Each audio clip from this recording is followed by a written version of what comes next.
Hi there, I'm Andrea Maranville, Sweet Life of a Baker and owner of Silver City Baking Company. And I'm really excited to be here today at Gerharz Equipment, restaurant, kitchen store. I mean, this is an amazing facility. I mean, look at this place. I mean, who wouldn't want to bake in this kitchen? So I'm really excited today because today I'm going to be sharing with you my hot milk sponge cake. Now, this cake is super light, super spongy. It has a tight crumb, but it is definitely something that can be so versatile in so many ways. It can be soaked with different flavors, it can be made into a cake, it can be just so versatile. So I'm really excited to share with you because it's got very simple ingredients. The method may be a little different than from what you're used to with cake, like the creaming method where you cream butter and sugar in the beginning. This is a totally different method. The reason they call it a hot milk cake is I'm literally going to take milk and I'm going to put it in a sauce pot and I'm going to warm it up with some butter. So first and foremost, what do I do whenever I make a cake? Whenever I bake a cake, I always prepare my baking pans first. Because the last thing I want to do is get done with the entire recipe and say, oh, I got to prepare the pan liners. So how do I do that? Certainly if you're at home and you don't have parchment paper and you're in a pinch, you can butter and flour your cake pans. But it makes it much easier for cake to release from a cake pan if you use parchment paper. I only put it at the bottom, so I'm going to show you really quickly what I would do. So whenever I make my rounds, I take my cake round, I take a marker or a pen, and I go right around the pan. And then you just cut within the round. And then what it's going to do, it's going to give you a really great fit for the bottom of that pan. You definitely want to cut inside the marker. You don't want to have any sort of a marker or anything at the bottom of your cake pan. But you're going to go ahead and you're going to use some sort of a pan spray. This is a really great one. You're going to get the sides really, really well. You're going to put the parchment paper right at the bottom, and then you're going to line it again and set it aside.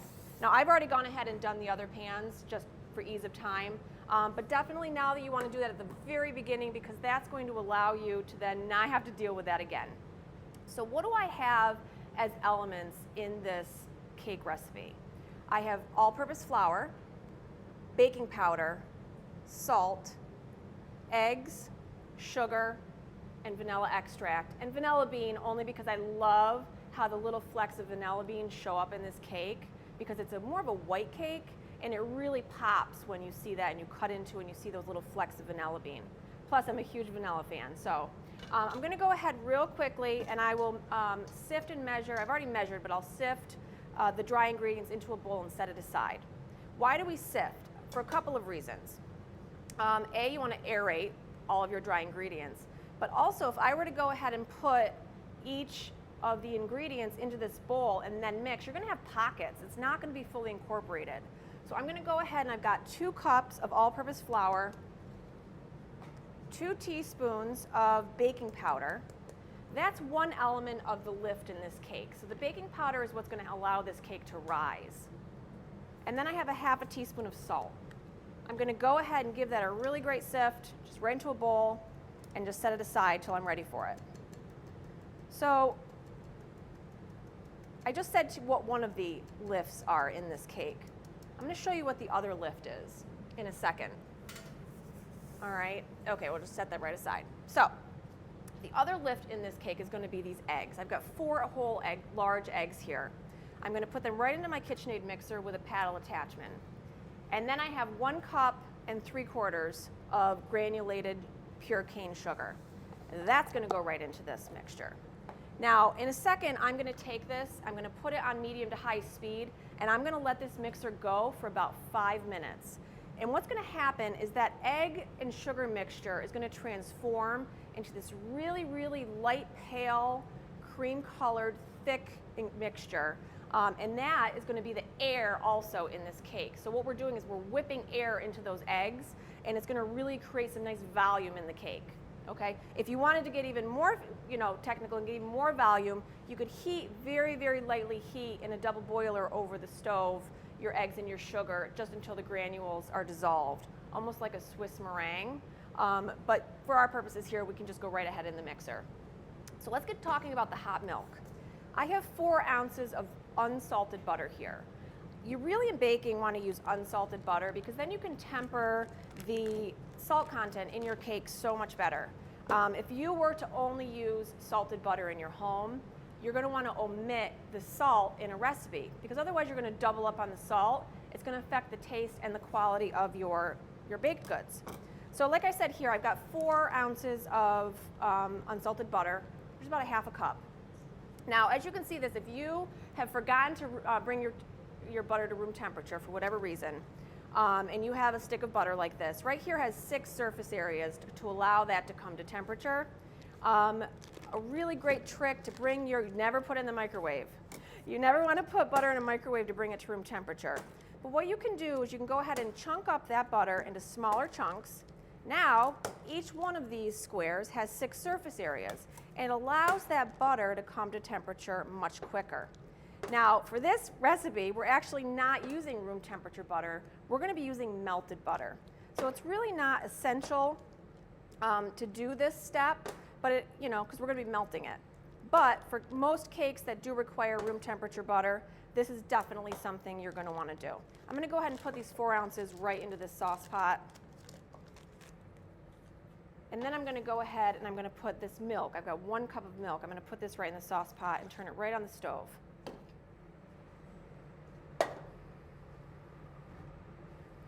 Now, you're definitely not looking to make this milk boil. All you're doing is heating the milk, melting the butter, and getting it warmed through.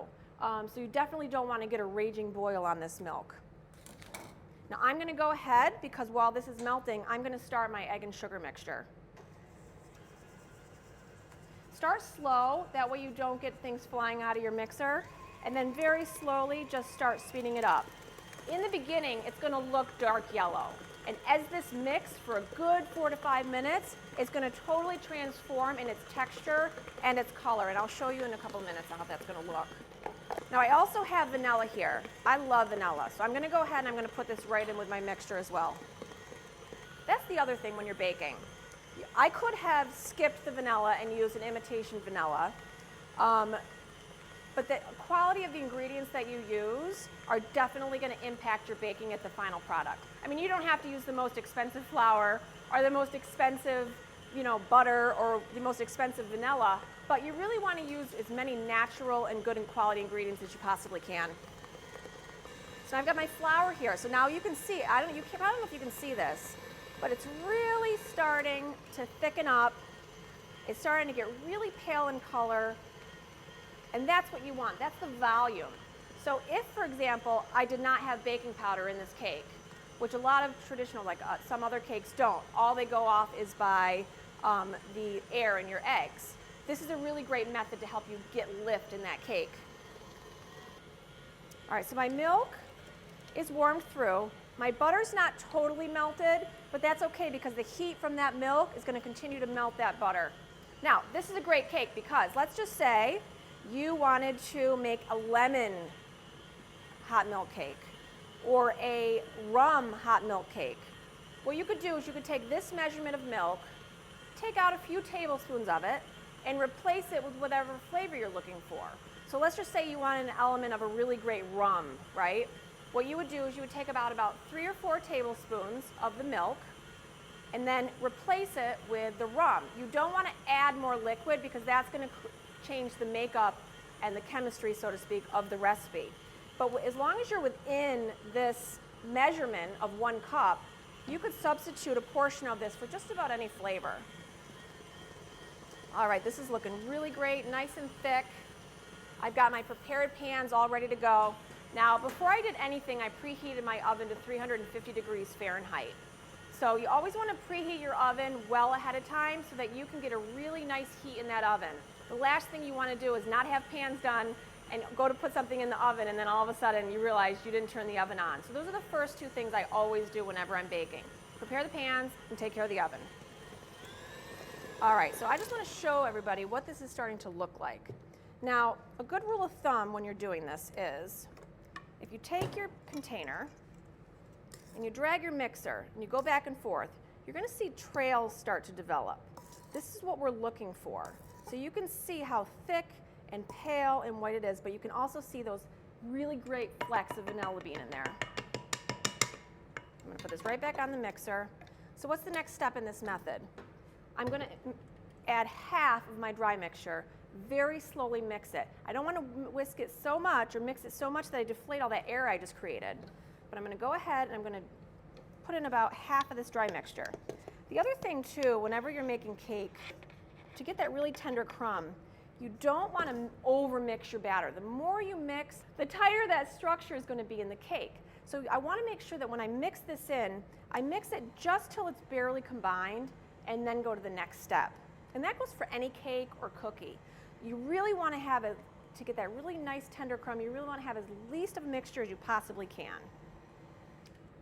And whenever I bake, I'm always scraping down my bowls. So you'll notice whenever I go through and I go to incorporate something else, I scrape down. And what that's doing is that's allowing all those ingredients on the sides to fully incorporate into the cake. I'm going to go ahead and add the rest of the dry mixture. Try not to make a mess. That's what I'm known to do once or twice. I never made a chocolate cake that didn't get the best of me, or my counter, or my clothes. So I'm just mixing that dry ingredients on super low speed, as you can see, just until it incorporates. Okay? I just want to see it so I don't see any trails of flour. Now it's super thick right now, right? So what am I going to do next? I'm going to scrape down one more time, and I'm going to very slowly add my hot milk mixture into this cake batter. It's going to be so good, you guys. This is one of my favorite cakes to make. Now, all I'm looking for is to have that it looks cohesive. Again, I'm not trying to overmix the cake batter. All I want to do is incorporate that melted butter and that milk into the mixture. And I think that's about it.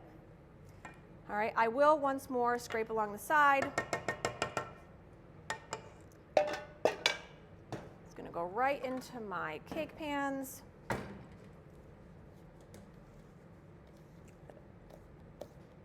Now I have 3 6-inch cake pans here.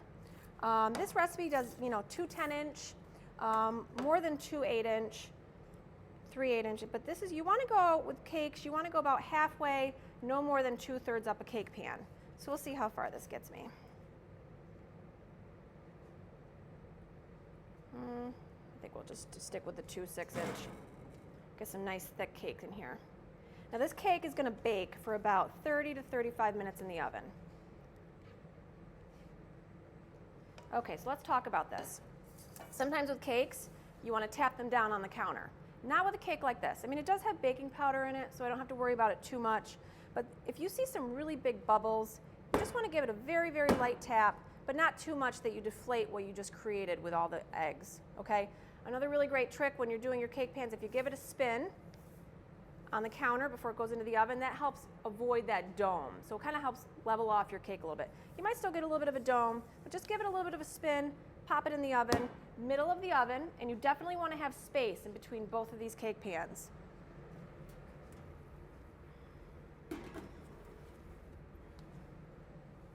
All right, and that's it. So in about 35 minutes, I am going to pull these out, and we'll see how they look. Nice and golden brown on top.